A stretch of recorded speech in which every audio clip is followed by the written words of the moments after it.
Salut à tous, bienvenue dans ce nouvel épisode de Hoop Culture. Je suis ravi de vous retrouver, mais je ne suis pas seul et je suis ravi de retrouver également mon comparse Théophile Omesser. Regardez avec son air satisfait. Pourquoi? Parce que je me suis planté dans le lancement de cette émission, donc il a fallu recommencer au début. Regardez ce rire à la fois content, à la fois méchant et vraiment il ira en enfer pour ça. Et croyez-moi, beaucoup de gens en ce moment parlent de ça.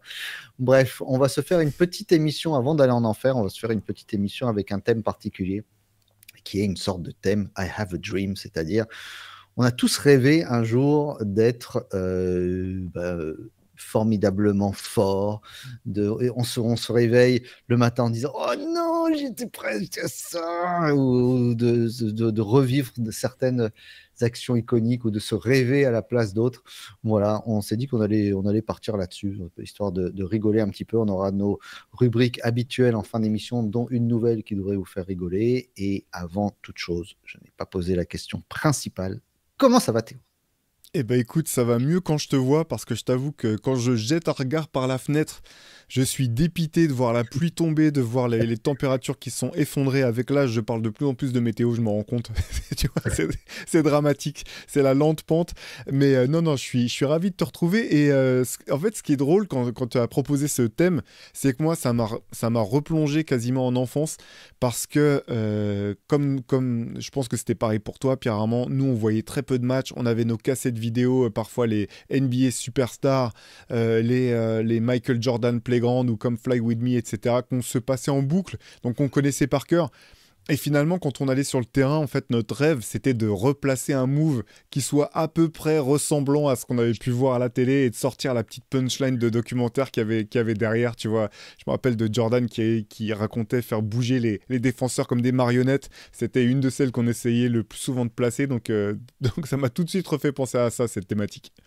Surtout quand tu étais seul sur le terrain, que tu étais là, tu te mettais les commentaires en direct sur le shot de 1989 contre Cleveland et tout, et tu étais là, il shot on Hilo, et puis généralement tu ratais, tu faisais oh, mais il reste encore 3 secondes à jouer, et puis tu vas chercher la balle, tu rates, l'arbitre s'est trompé, plus que 6 secondes, le chronomètre s'est arrêté, et c'était infini. Ne rigolez pas chez vous, ne dites pas celui-là, il est timbré, vous l'avez tous fait, que ce soit dans votre chambre, sur un mini panier accroché à votre mur où le chrono ne s'arrête jamais. Notre vie est un Olivier Tom permanent.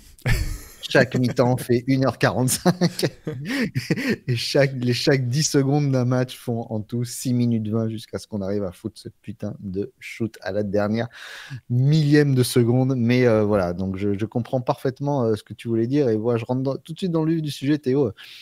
Je... Il m'est arrivé de rêver que j'avais mis 37 points en un quart-temps. Je pense que c'est le truc qui me ferait le plus kiffer. C'est-à-dire que, genre, tu t'en fous pas une des trois autres, mais sur un carton, c'est la définition d'être on fire.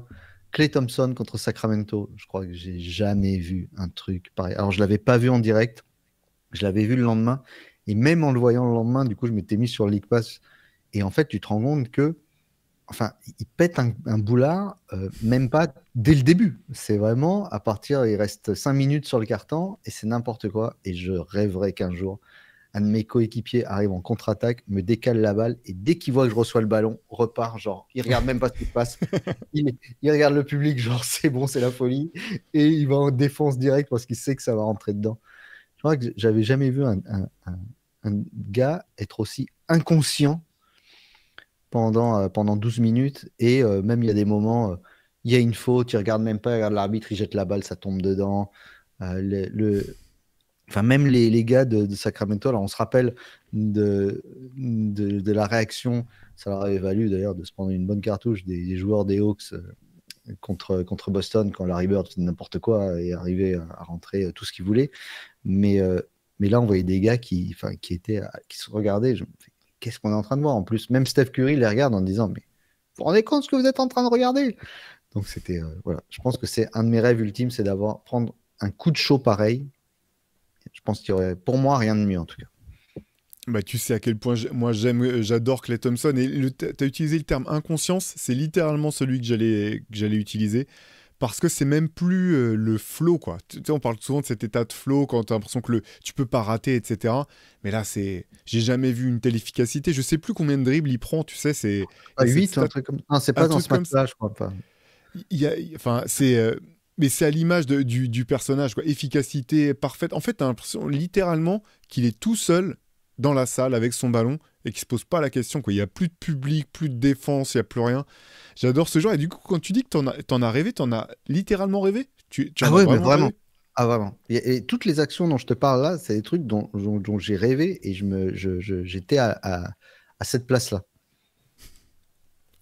Écoute, bon, alors je vais commencer par une confession parce que c'est assez grave, mais j'ai fait dans ma vie plusieurs rêves impliquant des joueurs NBA dans lesquels, alors toujours en tout bien, tout honneur, mais J'espère. avec toujours, en J'espère fait, pour toi. je précise, donc à chaque fois, en fait, le contexte est absurde, mais les discussions qui suivent étaient possibles, en fait. Je te donne un exemple, par exemple, je rêve que je tombe sur Eddie Jones à l'arrêt de bus de Fontenay-sous-Bois. Tu vois, Val de Fontenay, je tombe sur lui à l'arrêt de bus. Et tout naturellement, je commence à lui parler du nouveau rookie qui venait d'arriver à Miami. Je lui demande comment est Caron Butler, s'il était impressionnant en pré-saison, etc. Et toutes les réponses, c'est des réponses que Eddie Jones aurait pu me donner. Tu vois, c'est juste improbable de tomber sur Eddie Jones à l'arrêt de bus. Ça, je sais pas pourquoi. Bref, ça, j'en ai fait un paquet, malheureusement, de ce type de rêve.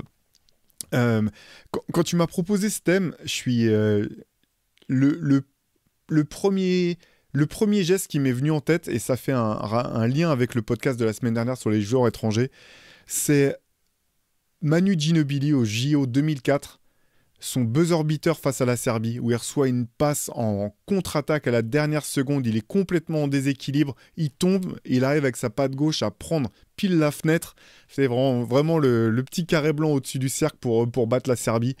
Ce tir, à chaque fois que je le revois, il symbolise le génie de ce joueur, qui est vraiment un des joueurs qui m'a fait rêver, qui m'a fait kiffer. Et je me dis, arriver aux Jeux Olympiques à mettre un buzzer beater comme ça face à la Serbie, avec autant de style et d'élégance, et derrière c'est un petit peu comme, j'y reviendrai, mais comme avec Damien Lillard, tout le monde lui saute dessus, etc. Ça c'est vraiment, alors pour le coup j'en ai pas rêvé littéralement, mais j'aurais rêvé mettre un tir comme ça, là, quel frisson ça doit être incroyable. Moi, dans le genre rêve débile, j'ai rêvé une fois, on connaît tous cette histoire, qu'un jour Michael Jordan a joué avec le numéro 12.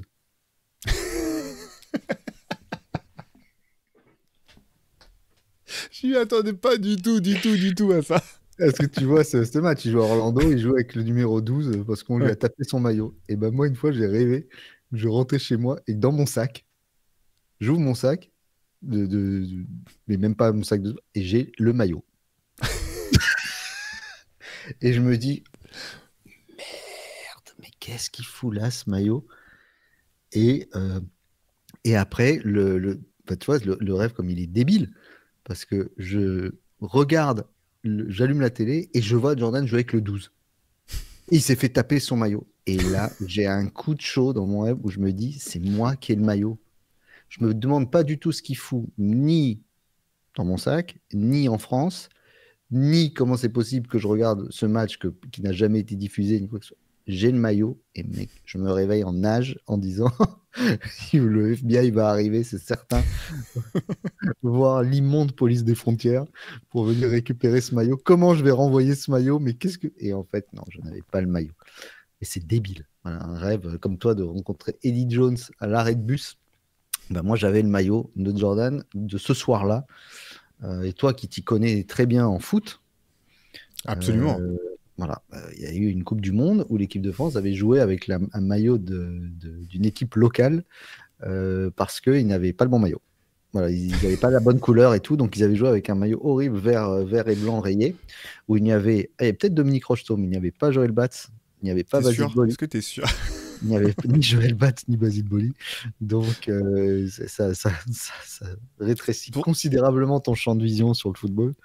c'est pour ça que j'ai Mais pas vu le match, il m'intéressait pas du coup. Il y avait aucune de mes trois icônes. voilà, c'est ça. Mais voilà, tout ça pour te dire que voilà, j'ai fait ce rêve débile. J'étais le mec qui avait volé le maillot de Jordan et qui l'avait obligé à jouer avec le 12. Bah, tu m'obliges à ressortir un autre rêve encore plus honteux, plus ancien, parce qu'encore encore plus absurde. Tiens-toi bien, dans mes rêves, quand j'étais ado, je suis allé jouer un match contre les Golden State Warriors.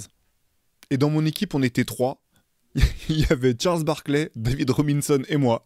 Et on allait jouer les Warriors. Et Charles Barkley, ça c'est à nouveau, il y a toujours quelque chose de crédible dans mes rêves. Charles Barkley arrêtait pas de se foutre de ma gueule en me disant que j'étais nul et que j'étais pas au niveau, pendant que David Robinson mettait des dunks énormes sur la tête des Warriors de l'époque.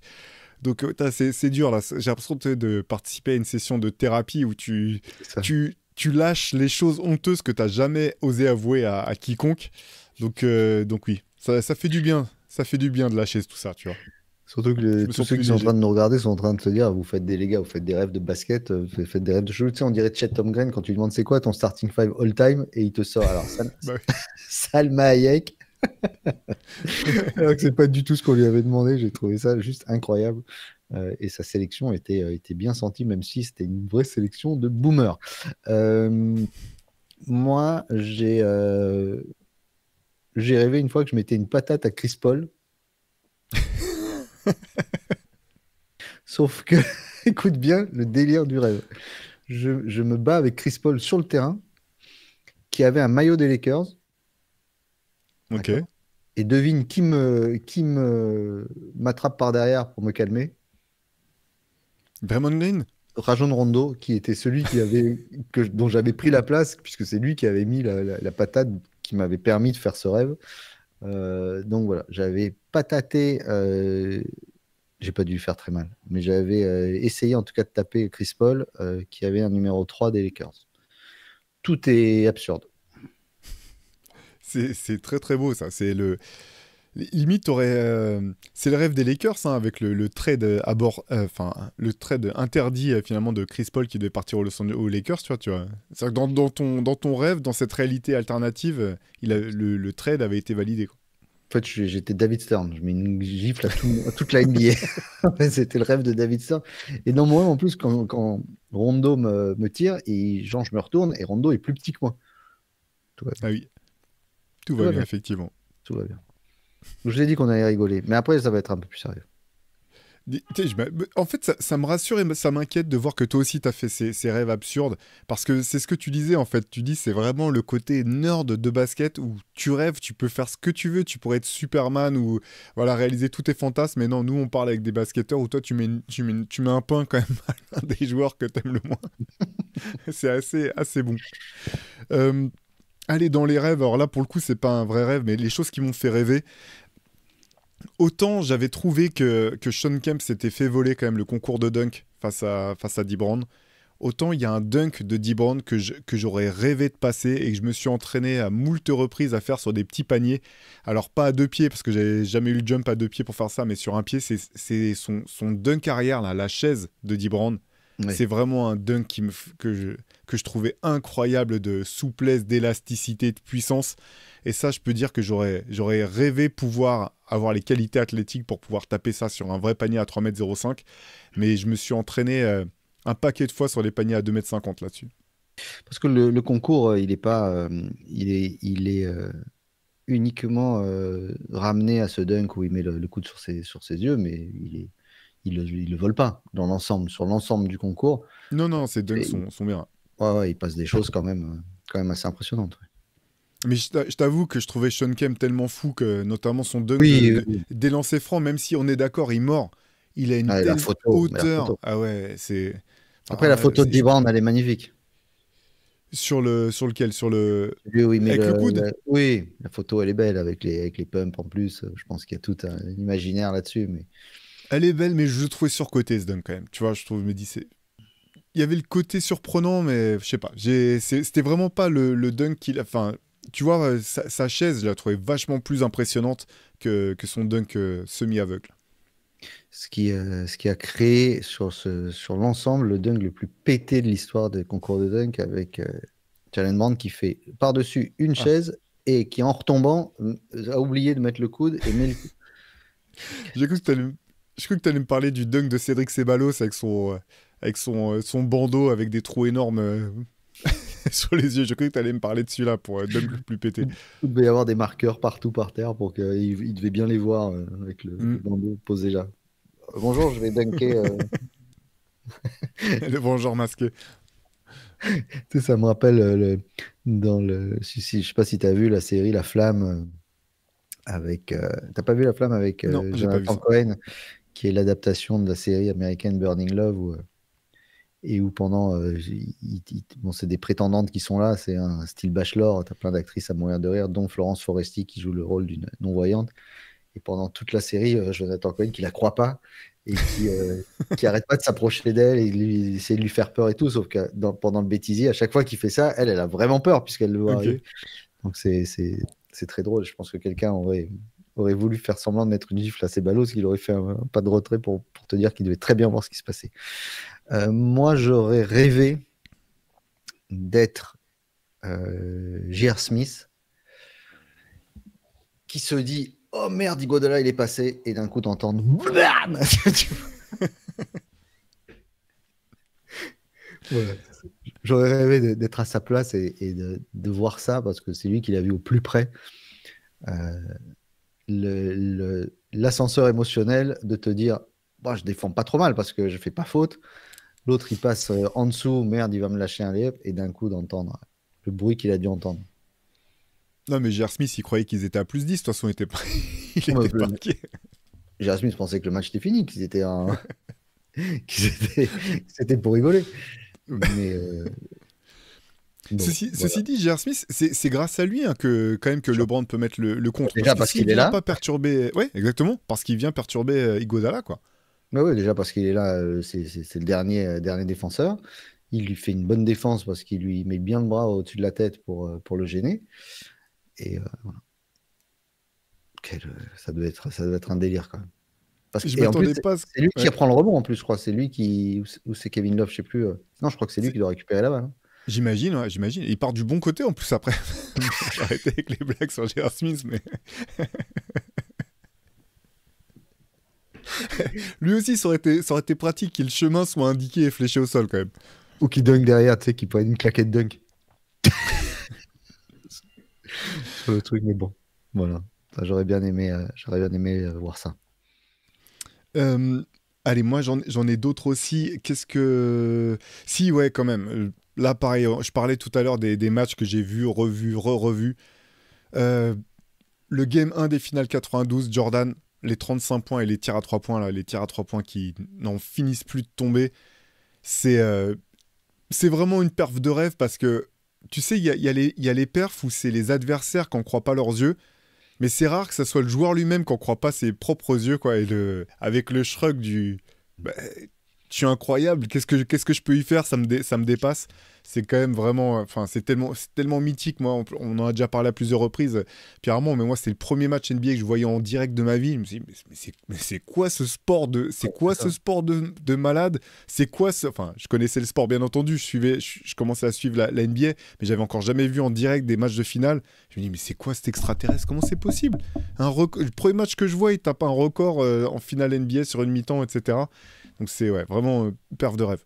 J'ai pas revécu ça depuis. Je pensais pas le revoir, ce sentiment de plénitude comme ça, même si tirs à 3 points en une mi-temps aujourd'hui, tu as presque envie de dire bon, bah, c'est normal que le record avait été battu par la suite, mais là, encore une fois, on était en une mi-temps Mm. euh, et c'était des vagues qui n'arrêtaient pas dans un vacarme hallucinant.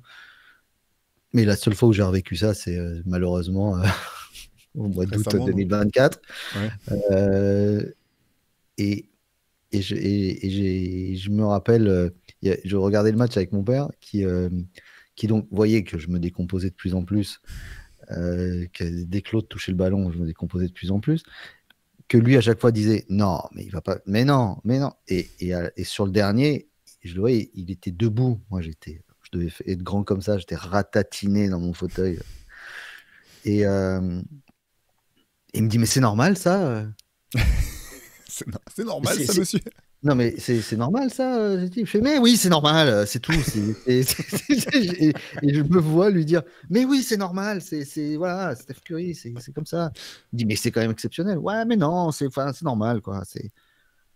J'étais, mais. Et voilà, et c'est ce qu'on en a déjà reparlé plein de fois. C'est le truc qui a atténué ma déception, c'est de savoir que tu as vécu un moment dont on se rappellera toute notre vie, ces 2 dernières minutes où bah voilà, tu as un gars qui touche plus terre. Hmm. Puisque le dernier shoot, faut pas toucher terre pour prendre ça. En finale des jeux, faut être complètement soit teubé, soit inconscient. Stephen Curry n'est pas teubé, donc il est Non, totalement inconscient. Donc voilà, mais je suis d'accord, oui, oui. Je pense que Jordan, à chaque fois qu'on a dû prendre 2 ou 3 shoots d'affilée sur un 3-3, on a envie de faire, on a envie de faire comme ça. Alors il y a 1000 histoires de Magic Johnson qui racontent que, en fait, comme il raconte les histoires Magic. J'aimerais bien il est... qu'on ait la Hmm. vraie histoire. Est-ce que le mec Ouais, dit, Magic. je suis trop fort, et pas, hey, qu'est-ce que je t'avais dit? Qu'est-ce que tu vois? Magic est quand même très très bon dans le storytelling, hein, pour t'inventer à peu près tout et n'importe quoi en fonction des situations. Ce qu'il arrange, surtout. Ouais, Et exactement. pour dire qu'il y était. Euh, Moi, j'aurais rêvé être Damian Lillard, avoir Chandler Parsons qui dort un petit peu, démarrer et faire à Nicolas Batum comme ça pour avoir la balle et mettre ce putain de tir à 3 points. Connaître ça, tu vois, un Hmm. buzzer beater qui te fait passer un tour de playoff que tu n'étais pas passé depuis, je crois, 13 ou 14 ans. Mais c'est ce sentiment de, tu sais, tu le vois quand on a joué au basket, tu le vois, il tape dans ses mains, donne-moi la balle, dépêche-toi. Il lui a mis le 10e de seconde nécessaire parce que Chandler Parsons est bien plus grand que, que Damian Lillard. Tu vois l'élévation sur le shoot qu'il prend et Parsons, il a ça. Hmm. Et voilà. Et le désespoir d'en face des Dwight Howard, de tout le monde, de toute l'équipe, mais ouais, cette sensation là doit être folle. Mais carrément, alors c'est marrant parce que j'ai aussi un shoot de Damian Lillard, moi c'est celui contre OKC, parce que derrière le bye-bye, à la fois le bye-bye envoyé comment dire, à Russell Westbrook, et derrière après la conférence de presse où Paul George dit que c'est un mauvais shoot, et je sais plus la réponse de Damian Lillard, mauvais shoot, mon cul ou un truc comme ça, je sais plus, c'était un truc de ce niveau-là, mais c'est incroyable quoi. C'est vraiment un joueur hors norme, littéralement, Damian Lillard, je trouve, par ce qu'il a été capable de faire sur un terrain, sa manière de se comporter, que je trouve toujours classe, en fait. Ce stade de sa carrière où il est, j'ai vraiment envie, j'espère vraiment qu'on le reverra au moins être performant. J'ai malheureusement peur que pour gagner un titre, ça le fasse pas pour lui, mais j'espère vraiment que quand il pourra revenir avec Portland sur le terrain, on pourra avoir des bons moments un petit peu, tu vois, comme les quelques trop rares bons moments qu'on a pu avoir avec Derrick Rose, c'est son match où il met 40 points ou 41 points, je sais plus, où il est en pleurs, tu vois, ce genre de choses. J'espère qu'on pourra avoir ça avec Damian Lillard. C'est le seul gars dont j'ai refait la célébration dans toute ma vie. Parce que c'est la seule que je peux me permettre de faire quand il est 9h30, 21h30. On doit laisser le terrain parce que le créneau est terminé. Il y a 12-12, tu mets le shoot gagnant et tu fais au gars. Avec Game Time. Autant pour dire c'est l'heure de rentrer chez vous que voilà, c'est le seul, je crois que c'est le seul truc que j'ai pu faire parce que le too short, je suis trop petit pour le faire. Tout le reste, je vais pas faire le double pump de LeBron sur ridicule, mais le Dame Time, c'est la seule que j'ai osé faire de toute ma vie de célébration. Euh, voilà, donc c'est ouais, moi j'ai une affection tout particulière hein, pour Damian Lillard, ça c'est certain. Futur Hall of Famer, j'espère. Enfin, je sais même pas. Quoi. Le débat sera ouvert certainement, mais c'est vrai que ouais, ça reste qu'un Je peu. pense Le il était dans palmarès, les 75, lui. Lui, il était dans la liste des 75, il me semble. oui, bah oui. Ouais, donc C'était il sera Hall of Fame. c'était toute l'embrouille Hmm, autour de Tony Parker. Pourquoi lui et pas notamment, Tony? ouais. Ouais. Ouais. À toi, Théo. Bah écoute, tu parlais des célébrations que tu as faites. Allez, moi, j'ai 3 actions que j'ai faites, mais que j'ai toujours. Enfin, que j'ai vu sur des matchs et je me suis dit, ça, il faut absolument que j'y arrive à le faire à un moment ou à un autre. Donc, il y en a 3, je vais quand même te les citer. La première, c'est. Là aussi, elle vient des finales 92, Bulls-Portland. Remise en jeu, ligne de fond. Scottie Pippen qui met le ballon dans le dos de Danny Ainge et qui dunk. Alors moi, j'ai pas dunké, mais ce truc-là, je me suis dit, mais quelle intelligence de faire ça. Le défenseur est dos au joueur qui fait la remise en jeu. Tu peux lui mettre dans le dos. Ça, j'ai réussi à le passer plusieurs fois et je peux te dire que c'est une de mes grandes fiertés. Attends, mais les fiertés là où on peut. L'autre truc, c'était Magic Johnson, je sais plus le match, un match de finale où il a la balle, il reste très peu de temps et il jette la balle en l'air pour empêcher qui que ce soit de lui faire faute sur lui ou de pouvoir intercepter, de pouvoir toucher le ballon.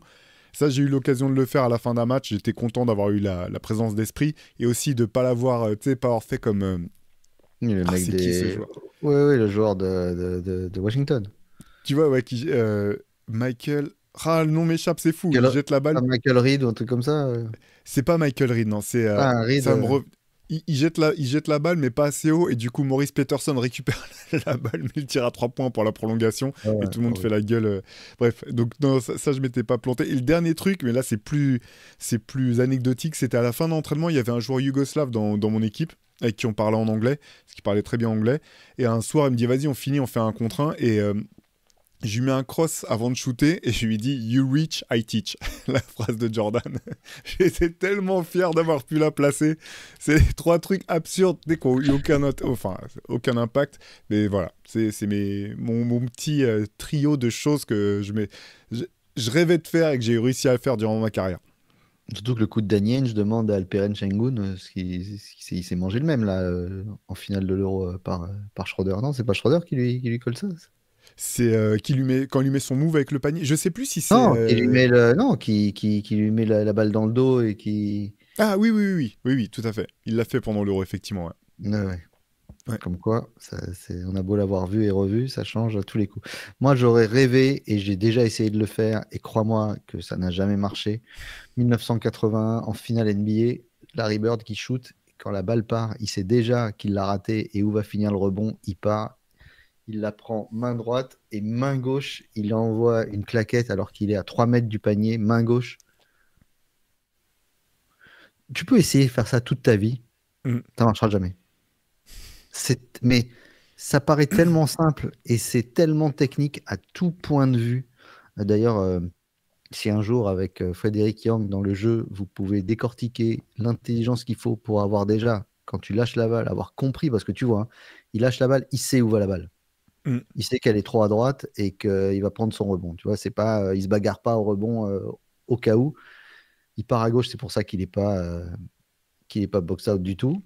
Et il récupère ce ballon avec l'élégance d'un escargot qui tombe d'un balcon. Et donc voilà. Donc, mais quel geste technique et combien de fois j'ai essayé de faire ça et ça ne marche jamais. Mais t'as raison d'en parler parce que dans son livre Drive, Larry Bird revient sur la notion de qualité athlétique.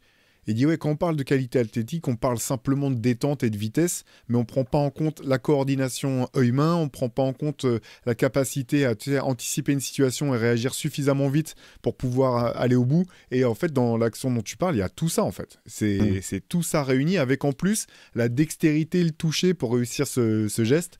Oui, je te rejoins complètement là-dessus. Ah ouais, j'ai adoré. Moi, c'est son shoot, tu sais, de derrière la planche, là, sur un pied. Putain, quand même, les coronesses qu'il faut pour prendre ce tir, avec surtout l'assurance. Alors que lui, si on regarde la vidéo, c'est comme s'il était... On y revient, tout seul dans son jardin en train de faire des trick shots, quoi. Ouais, c'est ça, c'est ça. Ce geste, je suis vraiment... J'adore ce geste de Larry Bird. Alors après, c'est plus générique. Mais qu'est-ce que j'aurais aimé pouvoir me dire que j'avais fait une saison en 50, 40, 90, 50% de réussite au tir, 40% à 3 points, 90% au lancer franc. Quand tu arrives à ce genre de stats, c'est qu'en gros, tu as la balle, tu choisis ou non de marquer, en gros. C'est aussi simple que ça. Si tu tires, tu sais déjà que tu es quasiment pas assuré, mais que tu peux pas avoir de doute, en fait. Oui, là c'est, je sais pas. Alors, après, quand tu vois certaines saisons régulières comme elles sont calées et malgré tout, enfin je sais pas. Ouais, si tu vois la saison de Jokic par exemple dernière, Mm. et pourtant tu vois, il y a quand même des gens qui sont encore meilleurs que lui dans l'inconscient collectif et pour beaucoup de gens, c'est fou, mais claquer tout. Enfin, je sais pas, moi, on voit tellement de trucs quand tu vois des saisons entières en triple-double. Enfin, Jokic finit une saison en triple-double, on est d'accord. Oui, oui, oui. Et ça n'a pas suffi. Non, je vérifie, mais il me semble qu'il était bien Est-ce Non, qu'il mais était à... tu te rends compte Le dernier était en triple-double, Oui, je il finit vérifie. en Ouais. triple-double. Mm. Mais c'est complètement fou de finir une saison en triple-double. Mais on a tous joué au basket, mais combien d'heures il faut pour qu'on arrive à faire un triple-double à l'entraînement en jouant sans s'arrêter et en n'ayant pas des grands gars, enfin Valanciunas qui défend sur toi. Donc c'est juste des performances folles et finir en 50, 40, 90, ça doit être quand même quelque chose, hein.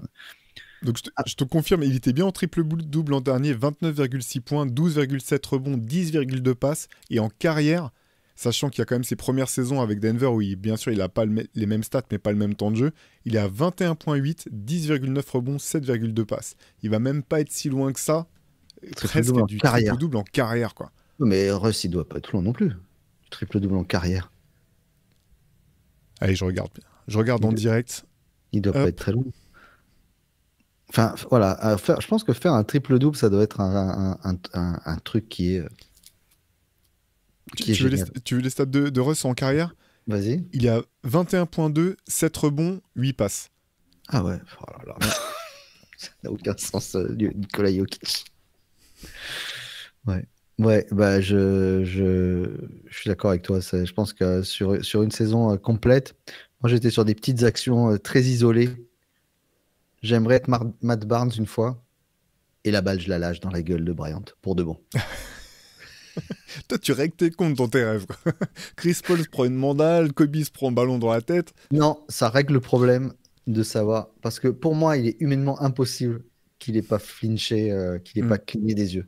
Donc ça règle le problème de l'angle de vue et de voir que s'il la lâche, normalement, elle part tout droit. Et Kobe, il était un peu décalé, c'est tout. Voilà. Je veux juste savoir ça. Donc Je lâche la comprends. balle, et puis si elle part vraiment dans la gueule de Kobe, bien sûr, là, je me réveille. Hein, je me réveille vite pour éviter de me prendre les conséquences. Mais voilà. Non, non, je plaisante, bien sûr. C'est toujours une question que je me suis posée. Par contre, j'ai rêvé une fois, Théo, et là, tu vas rigoler, que j'ai été Nate Robinson qui va féliciter Paul Pierce. Ah, qui saute sur son dos, là? C'est ça? Au Et Madison qui se Square casse la gueule Garden, lamentablement. qui saute une première fois sur le dos de Paul Pierce qui vient de mettre un game winner et qui, du coup, réessaye le coup et là, passe par-dessus et finit. On n'a jamais su, en fait. On n'a jamais su. Il y est toujours, je crois. C'est fou qu'on n'ait jamais vu la vraie image où on le voit vraiment Oh, se casser la gueule. Ils ont dû être effacés ou rachetés par, par les Boston Celtics. Mais ça m'est arrivé une fois d'imaginer que je me prenais comme ça. Tu sais, parfois tu rêves que ça m'est arrivé de rêver que je dunkais, mais que ça finissait mal. Tu sais, genre tu t'accroches au cercle et tu te prends une grosse pelle, quoi que ce soit. Et tout le monde se moque de toi. Donc j'aurais pu rêver d'être Nate Robinson qui passe par-dessus Paul Pierce. À propos de dunk qui finit mal, je ne sais pas si tu connais comment dire, ce comique de stand-up qui s'appelle Tom Segura. Bien sûr. Un comique de stand-up américain, qui filmait un segment avec un autre comique de stand-up qui s'appelle Bert Kreischer, où en gros il faisait un concours de dunk, mais sur des paniers très bas, et à chaque fois il montait un petit peu le panier, et sur une de ses dernières tentatives, son genou a lâché, donc il s'est fait rupture non seulement des ligaments, mais du tendon rotulien, et il est retombé sur son bras, et il s'est fait multiples fractures du bras, à tel point qu'il est toujours, maintenant des années après, toujours à devoir faire de la rééducation, et je crois qu'il n'a pas retrouvé toute la sensibilité dans son bras. Donc les concours de dunk, quand t'as passé la quarantaine et que t'es pas en forme, même sur des petits paniers, c'est trop dangereux. Faut pas tester. Le jour, j'ai vu un jeu trop bien où c'était un genre de Lucky Luke avec des dunks. Je sais pas si tu as vu ça. Tu as deux Ah gars, non? en fait. Le panier est tout en bas. Ouais. Donc, ils passent leur premier dunk. Une fois qu'ils ils dunkent, ils vont, comment dirais-je, pas au milieu de terrain, mais à un endroit touché, genre un plot qui est placé là. Ouais. Et pendant qu'il repart, le mec, son concurrent, essaye de soulever au plus vite possible le panier. Ah, Et le panier? chacun son tour comme ça, jusqu'à ce que le Ah, panier c'est marrant ça. soit trop haut. Ouais, et Ok. c'était plutôt pas mal. C'est marrant, non, ça, je connaissais pas du tout ce concept. Ouais, le jeu il est plutôt rigolo, je te l'enverrai. Ça avait l'air sympa. Bon, faut avoir un panier à manuel comme ça, dans son jardin. Mais c'était plutôt cool. C'était plutôt rigolo. On en aurait plein des rêves comme ça, mais on va peut-être passer à nos rubriques Théo pour Ouais. voir un petit peu ce qui nous a tapé dans l'œil, dans les oreilles. Quel est toi ton track de la semaine? Alors, mon track de la semaine dernière, on parlait où on répondait à une question, on nous interrogeait sur des morceaux de rap français ou sur des artistes de rap français.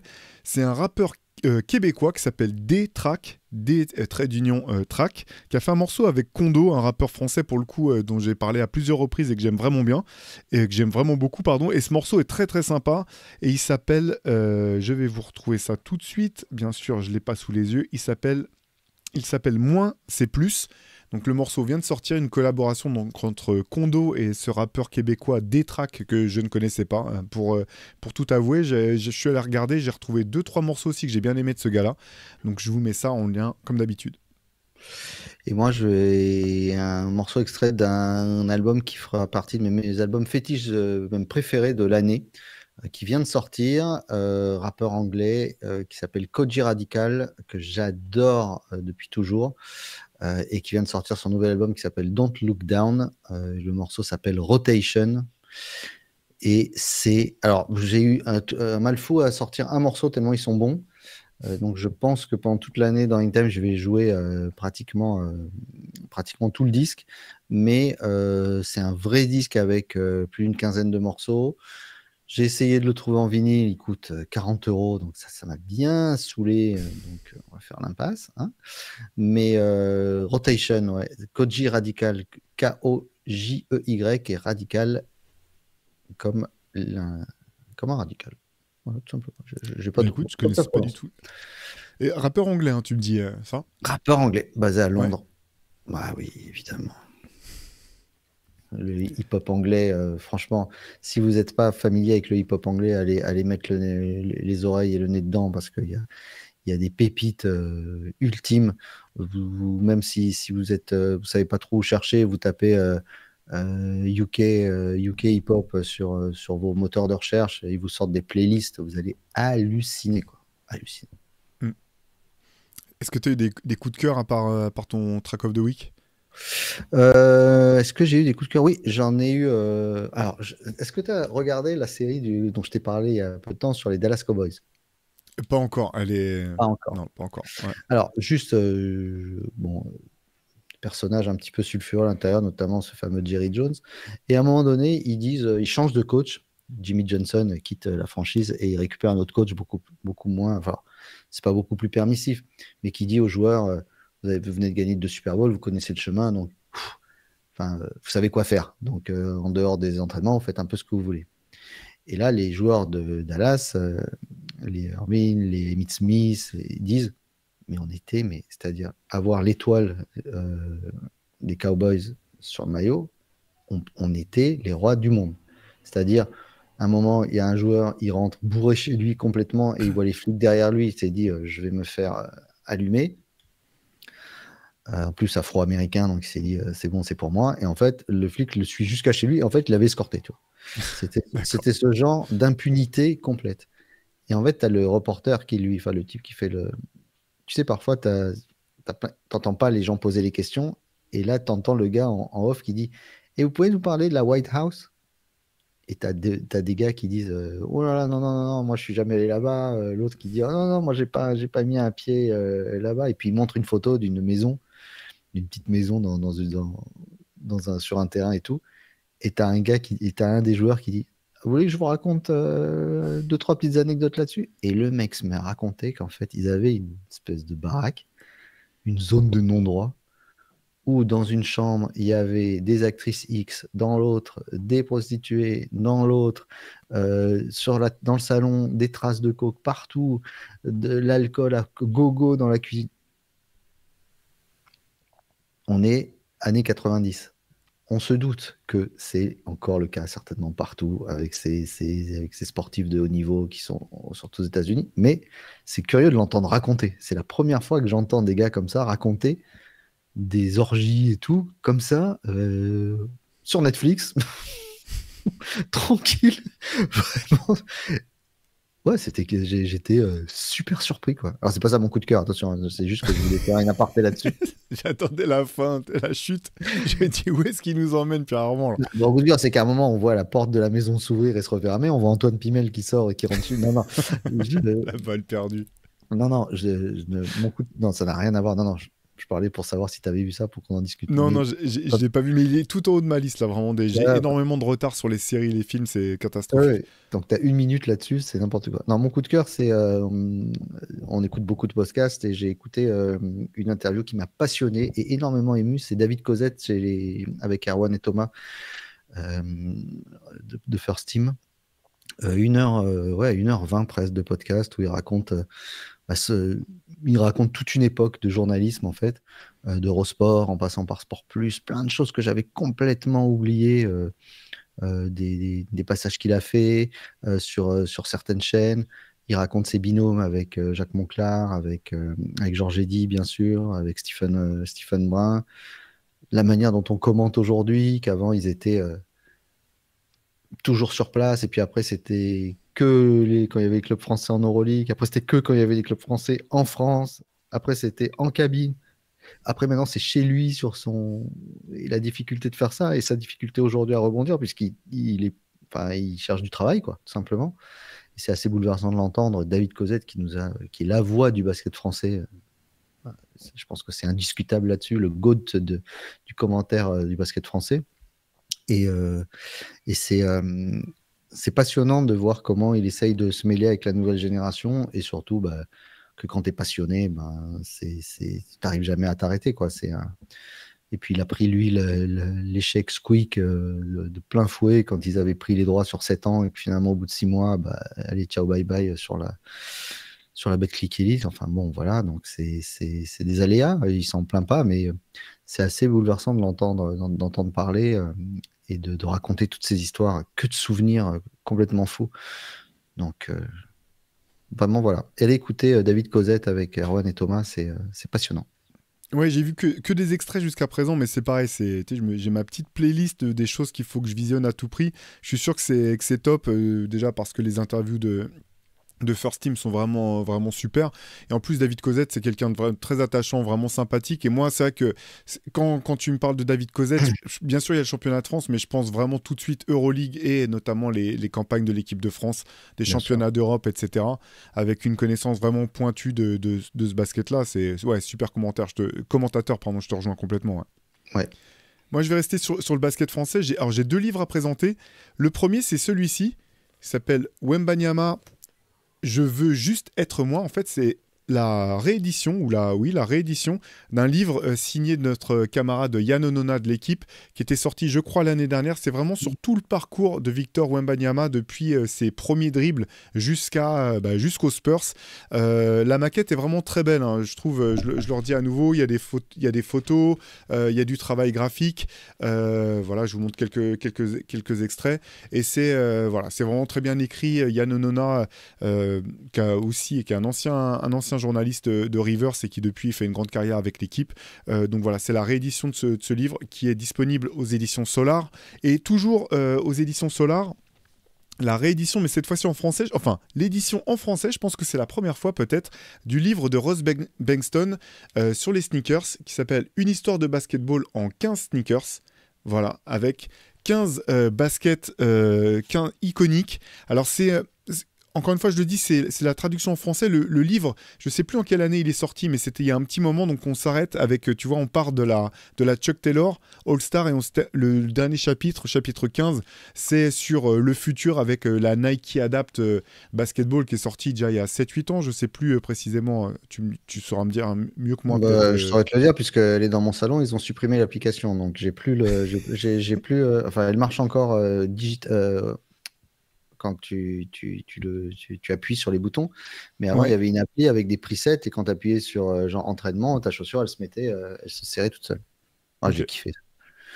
Donc ça, Tu peux me montrer les images? bien sûr, c'est ce que j'allais faire. Je vous montre, donc il y a des croquis. Il y a des interviews, il y a de très belles photos. Attends, j'essaie de t'en trouver. Voilà, il y a des photos. C'est Bobito Garcia qui signe la préface. C'est très bien documenté. Ross Bengtson, je sais Ah plus ouais, si je l'ai d'accord. dit déjà, mais ancien journaliste de Slam, donc qui connaît très bien à la fois le basket, le basketball et toute la culture basket et toute la culture sneakers. Si tu veux, je peux te dire certains des modèles qui sont détaillés. Donc il y a la Chuck Taylor, il y a l'Adidas Superstar, la Puma Clyde, l'Adidas Top 10, la Nike Air Force, la Jordan, la Pump. Bref, je Non, vous mais c'est encourage à aller regarder. une version augmentée, je pense, du livre qu'il avait sorti avec Slam, qui s'appelait Basketball Sneakers That Changed the Game, je crois.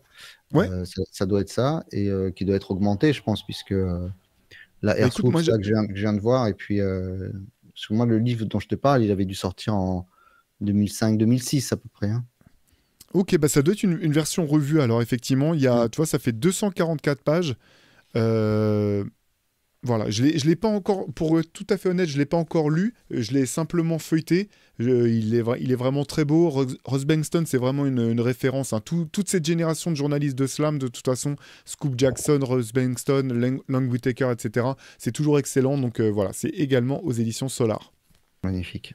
Magnifique. Je vais aller me le procurer très très vite. J'arrive pas à croire que ce soit toi qui me sorte ça. Je suis très Oui, jaloux. t'as vu? On a une nouvelle petite rubrique Théo. On n'arrête pas de vous dire chaque semaine que le monde va bien.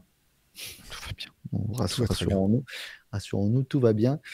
Ça vous fait beaucoup réagir souvent d'ailleurs, dans le bon sens du terme, bien sûr. Voilà, chaque semaine, chaque jour, sa petite dinguerie. Donc chaque semaine, on va vous en sélectionner une petite qu'on a vue. Théo, je voulais te parler de quelque chose de très, très, très, très grave qui peut déterminer certainement de l'avenir du monde. Ça s'est passé aux Nations Unies cette semaine. Figure-toi que bah, c'est très grave parce qu'aux États-Unis en ce moment, on en parle beaucoup. Des têtes vont tomber. En effet, un escalator est tombé en panne sur le chemin quand Donald Trump et Melania Trump sont montés sur l'escalator. L'escalator s'est arrêté. Le- les Nations Unies ont tout de suite communiqué en disant qu'il y avait un journaliste, enfin un type qui couvrait pour la Maison Blanche, journaliste, la photographe, qui en montant a dû s'appuyer et faire en sorte que l'escalator s'arrête. Seulement, il y a eu un article du New York Times qui disait quelques jours avant que à l'ONU, certaines personnes, enfin certains employés disaient si on était taquin, on fera en sorte que plus rien ne fonctionne quand il arrive. Donc ça tombe à ce moment-là. Et il faut voir le déferlement de théories, de complots, de sabotage. Alors, le mot sabotage est arrivé. Qu'une enquête fédérale va être mise en place, donc une enquête fédérale au sein du bâtiment des Nations Unies, hein. Parce qu'il n'a toujours pas compris que pour ceux qui ne sont jamais allés aux Nations Unies à New York, ce territoire-là est un territoire international. Il n'appartient pas, il est sur la commune de New York, mais il appartient à personne. C'est le principe de cette parcelle de terrain. Donc, il va ouvrir une enquête fédérale pour savoir pourquoi ça s'est mis en place, sachant que son prompteur, après, c'est également tombé en panne, un prompteur fourni par la Maison-Blanche. Euh, donc, je vous laisse imaginer le discours qui a suivi, puisque quand il a plus ses notes, on laisse libre cours à son imagination, et l'imagination sous ses cheveux toujours aussi impeccablement coiffés, je tiens à le dire, hein, pour pas qu'on ait de problème, c'est toujours quelque chose. Mais il y a un escalator gate aux États-Unis. Il faut voir Fox, la porte-parole de la Maison-Blanche, qui fait toutes les télés pour se plaindre, pour dire que c'est honteux, enfin, tout est bon pour noyer le poisson. J'en suis en train de me dire, si on sortait le dossier Epstein, comme ça permettrait de ceux qui parlent plus de toutes ces choses, qu'on lui lâche la grappe avec ce truc-là. Mais enfin, ça prend des proportions. Quand tu ouvres un site américain, c'est limite, premier titre, le problème de l'escalator aux Nations Unies. C'est quand même une histoire de fou. Et c'était le titre de cette nouvelle petite chronique qui s'appelle Tout va bien. Donc aujourd'hui, alors que le monde brûle, il y a un vrai problème d'escalator. Théo, tout va bien. Qu'est-ce que tu en penses? C'est ça, mais s'il brûle, en tout cas, visiblement, c'est pas à cause du réchauffement climatique, hein, parce que heureusement qu'il y a vraiment des gens comme Donald Trump pour rétablir la vérité et dire au monde que Devant le monde entier. oui, que c'est la plus grosse arnaque de l'histoire. Bon. Euh, Au premier, hein, parce qu'on nous a fait la remarque, effectivement, j'en profite là. C'est On, très on intéressant tape d'en sur les parler. Américains. On peut donner l'impression de taper sur les États-Unis. C'est vraiment pas l'idée de fond. C'est juste que la folie est telle qu'il y a tellement de choses semaine après semaine qui nous interpellent. Par contre, en France, on n'est pas du tout mieux lotis. Et je pense que cette rubrique nous donnera l'opportunité de rééquilibrer un petit peu les choses. Ah. Mais voilà, en une seule intervention aux Nations Unies cette semaine, le nombre de folies, de dingueries qui en sont sorties, c'est assez phénoménal. Mais encore une fois, hein, beaucoup de gens nous disent euh, vous êtes là à taper sur les mecs, on ne tape pas sur l'Amérique, on tape sur les gens qui dirigent. Enfin, c'est quand même deux choses totalement différentes. Jamais on extrapole sur la totalité. On ne dit pas les Américains sont complètement dingues.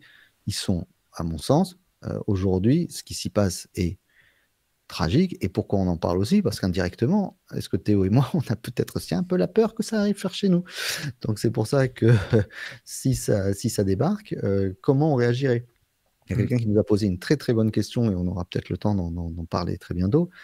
C'est qui nous dit euh, qu'est-ce qu'il en est du silence des artistes, des rappeurs américains sur ce qui se passe en ce moment aux États-Unis. Euh, je pense que enfin, on peut en parler 5 minutes, Théo. Je pense Ouais. on peut prendre 5 minutes pour en parler. Euh, on voit les programmes de création musicale qui se sont immédiatement arrêtés au mois de janvier. Il y a eu beaucoup de pétitions qui ont été faites, de tribunes entre novembre et janvier. Et je pense que depuis le 20 janvier, il y a un état de sidération au quotidien, parce que c'est ça le truc, c'est qu'au jour le jour, il se passe tellement enfin, de folie que euh, je pense que les artistes eux-mêmes sont sidérés. Ils doivent avoir un petit peu la trouille. On voit qu'il y a un climat complètement incertain, voire de chasse aux sorcières. Il y a cette technique de saturation de l'information qui fait que il y a des informations contradictoires, péremptoires qui arrivent. Et donc, je pense que les artistes sont dans un sentiment, mais limite, le mot, attention, est fort, que ce que je veux dire, mais de capitulation. C'est-à-dire dans le sens de dire, enfin, bah, c'est mort, qu'on peut rien faire. Il y a rien, de toute façon, il y a rien à faire. Peut-être attendre que ça passe. Moi, j'ai peur que ça ne passe jamais parce que derrière, c'est pire ce qui arrive avec J.D. Vance. Mais je pense qu'il y a un vrai sentiment de sidération parce qu'en effet, on voyait les artistes se mobiliser, et Taylor Swift, les Beyoncé, Jay-Z, etc., aux côtés de Kamala Harris. Ça n'a pas fonctionné. On leur a beaucoup reproché ça. Est-ce que maintenant ils se disent, on se met en retrait? Après tout, on vend des disques aux républicains comme aux démocrates, comme certains disaient, je vends des chaussures aux républicains comme aux démocrates. Est-ce que c'est le point de vue? Mais c'est vrai qu'il y a un silence, comme on dit, assourdissant, vu de chez nous en tout cas, de cette branche. Alors là, Robert De Niro, c'est pour moi, les De Niro, Kimmel, Fallon, comment il s'appelle, Bruce Springsteen, etc. C'est des types qui sont tellement, enfin, ils sont tellement dans la haine de ce qui se passe en ce moment que eux, dans tous les cas, ils se manifesteront. Mais c'est vrai que dans la jeune génération des rappeurs, bon, il y avait eu le scandale Snoop Dogg, enfin le scandale, après il fait bien ce qu'il veut, hein, Snoop Dogg, qui était allé performer pour une convention des Républicains. Mais c'est vrai que ça peut paraître, en tout cas de notre point de vue, surprenant. On n'a pas de. J'ai regardé. Là, il y a eu une petite tribune qui a été faite où il y a eu 100 artistes, je crois, qui ont signé une pétition. Je sais que Spike Lee, lui, toujours dénonce ce qui se passe. Mais c'est vrai que dans le milieu musical, c'est assez calme. Qu'est-ce que tu en penses? Bah oui, c'est vrai, il y a plusieurs choses, hein. D'une part, je pense qu'il y a, tu parlais de la folie au quotidien, en fait. À force, il y a une espèce d'anesthésie globale. Oui, Il y a tellement de folie, d'horreur que je pense que, et c'est pas propre uniquement aux artistes ni aux Américains, hein. Je pense que globalement, on est tous un petit peu désensibilisés tellement il y a de choses tous les jours. Donc ça joue. La grosse différence, la question qui nous a été posée, c'était notamment par rapport à ce qu'a pu être le rôle qu'a pu jouer le rap. euh, Au tournant des années 80-90, qui avait un côté très militant. Une des grosses différences, c'est qu'à l'époque, c'était une musique qui était en marge. Maintenant, c'est la musique globale, c'est la musique populaire, en fait, c'est la pop culture. oui, Et qu'il y a aussi ce côté, je pense, pour certains artistes, où quand t'as rien à perdre, tu peux être plus facilement enclin à te révolter que quand tu as beaucoup à perdre. Et quand on voit que le président d'une nation peut faire s'arrêter des émissions de télévision sans qu'il y ait quoi que ce soit de répréhensible qui ait été dit, que ce soit dans le cas notamment de Jimmy Kimmel, et derrière, je sais pas, t'as dû voir que l'émission va revenir de Kimmel et que Donald Elle a Trump a repris, tout ouais. de suite menacé, voilà, elle a repris, il a menacé de porter plainte en compte de poursuivre au tribunal la chaîne ABC et de demander je sais pas combien de millions de dollars. Voilà, les gens ont peur, donc effectivement, je Oh, pense que oui. ça, on n'est pas du tout dans le même climat que dans les années 80-90. C'est très alarmant et je reviens sur ce que tu disais, Pierre, sur le fait que ça arrive en France. On a aussi tout autant de choses, je pense, desquelles s'indigner en France.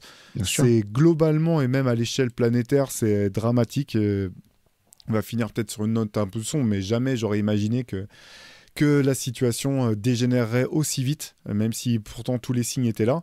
Mais voilà. Et puis il faut voir ce que c'est quand même. Je veux dire, je suis ni républicain ni démocrate, je suis pas américain, c'est pas moi qui vote dans leur pays, mais la manière quand même dont leur président se comporte, la manière qu'il a de s'exprimer, on ne peut, je pense, qu'être choqué en tant que démocrate, en tant que voilà, c'est pas, je pense qu'on peut tous, ou du moins on est beaucoup à se mettre d'accord sur le fait que de toute façon, c'est pas une manière démocratique d'exercer son pouvoir et d'incarner la responsabilité qui est celle d'un président. On pourra en dire aussi sur pas mal aussi sur ce qui se passe chez nous à ce sujet. Je vous conseille d'aller écouter un autre podcast de l'excellente émission du dimanche sur France 5 qui s'appelle C'est politique. Euh, et il y avait le thème du dernier, c'était 400 jours pour la démocratie aux États-Unis. Et il y avait Jeanne Brun, qui est directrice des collections au centre Pompidou, et puis Judith Pérignon, qui a écrit L'autre Amérique, qui était sorti chez Grasset, je crois, en mai 2025, qui est journaliste, essayiste, et c'est passionnant. Allez écouter ça, parce qu'on comprend beaucoup de choses. Il y a notamment une grosse approche théologique suite aux événements de Charlie Kirk, etc. On comprend beaucoup de choses et en même temps, le constat est que parfois, il n'y a rien à comprendre parce que on est dans quelque chose qui est tellement peu logique et tellement peu rationnel. Mais il y a certaines clés qui sont pas mal. Donc, c'est leur dernier, c'est l'émission de dimanche dernier de C'est politique. Allez écouter ça. Ça peut être sympa. Dites-nous ce que vous en pensez aussi. Donnez-nous vos, votre sentiment là-dessus dans les commentaires. C'est toujours intéressant de vous lire parce qu'on parle tous les deux, mais on vous parle à vous et on aime bien avoir votre avis aussi. Allez, on finit sur une note peut-être un peu plus légère. Est-ce que tu as une relique cette semaine? Oui, tu parlais de sneakers et puis on se dit qu'on a envie de se faire tout petit de temps en temps dans ce monde un petit peu particulier. Donc une fois, j'étais allé dans une convention de sneakers. Si vous êtes fan de sneakers, n'allez jamais là-bas parce que vous allez dépenser de l'argent, beaucoup, dans des trucs qui parfois n'ont pas d'intérêt. Mais moi, voilà. Alors, si vous avez mis la main sur la Jordan 11 de 2000, je ne sais plus quand est-ce qu'elle a été sortie la dernière, cette réédition peut-être en 2012-2013 de la Jordan 11 Concorde, c'est exactement la réplique de la boîte. C'est exactement la réplique du blister qu'on ouvrait. Et voilà. Et moi, ce genre de petits trucs complètement débiles et complètement dingo, où il y a même le lassage qui est parfait, il y a la languette qui remue et tous les détails sont là jusque sous la semelle. Voilà, ça peut me faire ma semaine. Ça trône sur ma table de chevet, posé sur sa boîte. Il y a même, je te dis, le blister de la 11, si vous avez, Ah oui, d'accord. si vous l'avez mis la main sur cette réédition, tout est fidèle. Et voilà. Et le petit Jumpman, le modèle est là. Donc, je voyais que c'était sur la couverture du livre que tu nous montrais tout à l'heure. Donc, tu vois, on ne s'est même pas concerté. Mais comme quoi, la 11 est considérée comme une des plus grandes chaussures de tous les temps. Une des plus grandes chaussures de tous les temps. Très cool cette relique. Écoute, moi j'en ai une. Tu parlais de football américain tout à l'heure. Moi, je suis retombé là-dessus. C'est une boucle de ceinture que j'ai achetée quand j'avais 14-15 ans. À l'époque, je connaissais pas bien la NFL, mais les Raiders avaient une imagerie assez cool parce que c'était noir et blanc. C'était le truc porté par NWA, Ice Cube, etc. Et donc moi, je m'étais acheté cette boucle de ceinture, tu vois, que j'ai toujours. que je trouve très cool, qui a très bien vieilli, hein, je l'ai énormément porté. Et ce qui est marrant, ce que j'avais jamais remarqué avant aujourd'hui quand je l'ai prise tout à l'heure, c'est qu'en fait c'est visiblement une édition limitée. Elle est gravée derrière, c'est donc 1349 sur 10 000 qui ont été produites. Après, des boucles de ceinture, je pense de ce type, il y a dû en avoir quand même un paquet, donc je pense pas du tout que je puisse envoyer mes enfants à l'université avec la revente de cette boucle de ceinture, mais je la trouve très cool malgré tout. Et moi, j'avais la même avec les Falcons d'Atlanta et qui étaient numérotés et tout, mais on a dû les acheter, c'était quoi, 92, un truc comme ça? C'est ça, c'est ces années-là. 91, Ouais, 92, ouais, exactement. bah, Ouais. c'est ça. Quand les magasins devaient être. J'avais pris, moi j'en avais une avec les Falcons, j'aimerais bien savoir. Ouais. Moi qui perds jamais mes affaires, ça j'ai égaré, crois-moi, ça me fait mal au cœur. Si je la trouve, ce sera ma relique de la semaine prochaine. Parfait. Bah écoute, on va se quitter là peut-être, Pierre Armand. Avec plaisir. Bah, vous dites-nous surtout s'il y a des choses que vous avez rêvé de faire, des choses dont vous aviez rêvé, que vous avez réussi à faire, ou des choses qui vous semblent impossibles, en tout cas qui vous ont fait délirer, rêver, fantasmer. Dites-nous en commentaire. Nous, on sera ravis de vous retrouver dès la semaine prochaine. Pierre Armand, bonne émission mardi pour Hangtime. Ouais, on recevra une artiste que j'aime beaucoup qui s'appelle Enchantée Julia. Voilà. Qui sera Voilà, avec vous savez où trouver l'émission, que ça soit sur Radio Grenouille ou sur le net. Nous, en tout cas, on se donne rendez-vous la semaine prochaine pour un nouvel épisode de Hoop Culture. D'ici là, portez-vous bien. Ciao. nous. Salut.